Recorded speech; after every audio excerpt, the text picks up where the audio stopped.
Electrification has been triggered by regulations.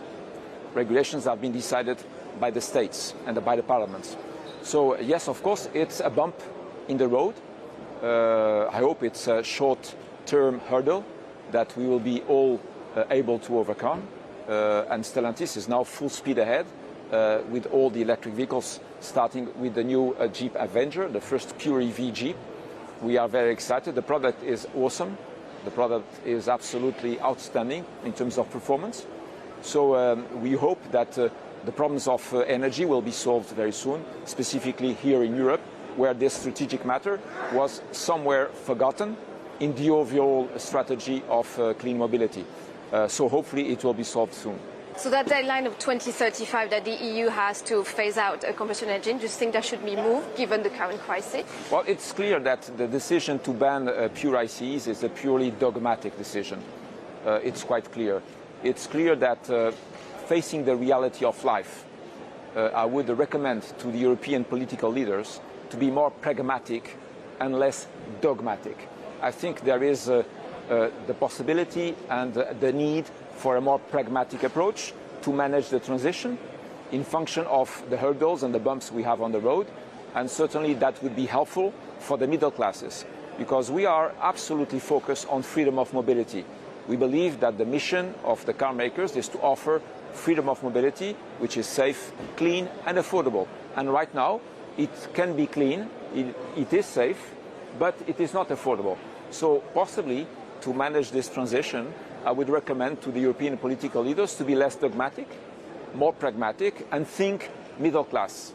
It's important that they think about the cost of living of middle classes, and certainly right now, the middle classes will have a hard time to access to the pure EVs in the near future. So it's time to think more pragmatically and forget a little bit the dogmatic positions.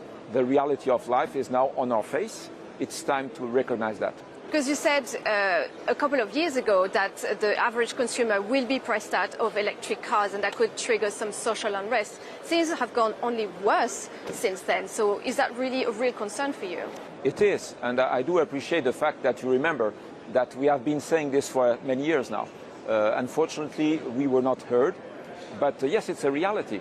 It's a reality. People are very keen in protecting their freedom of mobility because it's a fundamental pillar of modern democracies. So you cannot tell the middle class that because of the lack of purchasing power, they will not enjoy their freedom of mobility. That's not acceptable. So how do we manage for the middle classes a clean, safe and affordable mobility? It's time to think about more pragmatic solutions to manage this transition. We still have time, but we are now on the limits because we are full power ahead.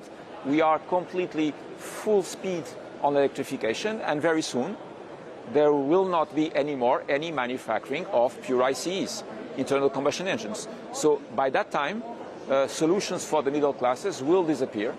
And in that case, the risk you were highlighting is a reality.